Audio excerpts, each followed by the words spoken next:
یہ ہے جب وہ جنات شرارتیں کیا کرتے تھے تو حضرت سلیمان علیہ السلام ان کو یہاں قید کرتے تھے. مشہور ہے یہ بات.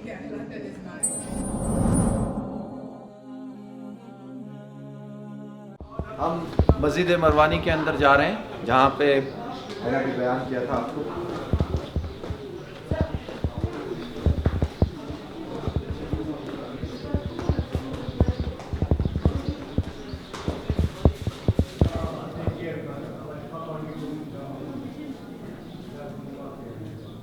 یہ جو آپ دیکھ رہے ہیں یہ پرانی حضرت سلیمان علیہ السلام کی بنائی ہوئی عمارت ہے اور یہ حجرہ حضرت مریم کے نیچے کی جگہ.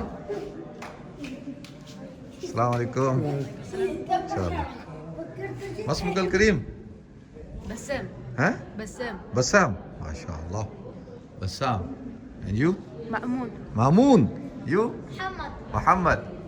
يوسف. یوسف. ماشاء اللہ. دیکھ رہے ہیں بچوں کو. اچھا اس مسجد کو مسجد مروانی کیوں کہا جاتا ہے؟ آپ حضرات کو پتہ ہے کہ مروان بن حکم جو اموی خاندان کا جو بڑا سردار تھا اور عبد الملک بن مروان کا جو والد تھا اس کے نام پر یہ نام رکھا گیا مروانی. اچھا جب عبد الملک بن مروان نے جب اس قبۃ الصخرہ کی تعمیر شروع کی تو راک اوپر ہی تھا اور وہیں پہ ہی تعمیر کر لی گئی اور آپ یہ دیکھ رہے ہیں یہ ایسا لگتا ہے جیسے سرنگ ہے ڈاؤن یہ بیسمنٹ ہے. تو وہ کیونکہ مسجد تعمیر کرنا چاہتے تھے تو اب جب وہ کھدائی کر رہے تھے تو فاؤنڈیشن بنانے کے لیے جگہ نہیں آ رہی تھی تو کرتے کرتے کرتے کرتے نیچے تک پہنچے. تو نیچے جب پہنچے تو انہوں نے یہ چیزیں ڈسکور کی تو اس کو اس طرح سے جو ہے مسجد بنوا دیا گیا. اور یہاں سے وہ ان کے پیلسز تھے اس دیوار کے اس طرف تو وہ وہاں سے آتے تھے اندر سلاطین اور نماز پڑھتے تھے اور چلے جاتے تھے. تو اور سامنے جو ہے وہ میں آپ کو ابھی تھوڑی دیر میں بتاؤں گا لیکن اس سے پہلے یہ جو آپ کو یہ گرین گیٹ نظر آ رہا ہے نا دیکھیں یہ جو گرین گیٹ ہے یہ گرین گیٹ جو ہے 1996 کے اندر مسلمانوں نے جو اسرائیلی پرائم منسٹر سے کہا کہ بھئی ہمیں جو ہے اس کا ایگزٹ چاہیے اور ایگزٹ نہیں ہے تو اس نے کہا ٹھیک ہے جی آپ لوگ ایگزٹ بنائیں.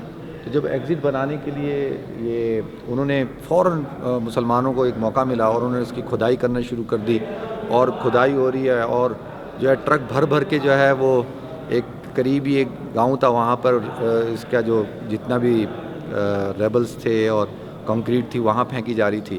تو انہوں نے ڈسکور کیا کہ بھئی یہ کیا ہو رہا ہے کہ یہ اتنا ریبلز اتنی مٹی اتنی کنکریٹ. تو جب انہوں نے تحقیق کی تو پتہ چلا کہ بھئی یہ تو انہوں نے یہ رینوویشن کی ہے دیکھیں یہ ساری رینوویشن انہوں نے کر لی تھی اور وہاں پہ جو ہے وہ ابھی تک وہ سامنے نا ابھی بھی وہ لگے ہوئے ہیں سپورٹس کرنے کے لیے جو ہے وہ کام کو روک دیا گیا. تو پھر جب انہوں نے وہاں تحقیق کی تو بہت ساری چیزیں اس میں سے ان کی نکلیں قرآن کے نسخے اور بہت ساری. اور جب اسرائیلی اندر آئے تو اندر آ کے انہوں نے جب ان دیواروں کو ڈسکور کیا تو ان کے اوپر یہ تھوڑے تھوڑے سے آپ کو نقش نظر آ رہے ہیں ادھر سامنے بھی. تو انہوں نے کہا کہ بھئی یہ تو اور بڑے بڑے سائز کے ہیں. انہوں نے کہا یہ ٹیمپل ہے جو سلیمان نے بنایا تھا. تو لہٰذا پھر یاسر عرفات سے انہوں نے نیگوسیشن کرنا شروع کی کہ بھئی ایسا کرو کہ یہ ٹیمپل بلانگس ٹو اس یہ ہمارا ہے تو یہ ہمارے حوالے کر دیا جائے اور اوپر کا حصہ آپ حضرات اپنے پاس رکھیں. تو لہٰذا اس اعتبار سے جو ہے وہ یہ اس طرح سے جو ہے اس کو بنایا گیا. تو کتنا بہت بڑا سائز ہے. تو یہ حضرت سلیمان علیہ السلام نے جو جنات سے تعمیر کرایا تھا یہ اس کا کچھ باقیات ہیں وہ یہاں پر ہیں. لیکن جب کرسیڈرز نے دوبارہ جب اس کو فتح کیا تو پھر انہوں نے اس کو استبل بنا لیا. لہذا یہاں دو چھوٹی مسجدیں ہیں مسجد مریم اور مسجد سلیمان. یہ تھوڑی سی ہسٹری تھی اس جگہ کی.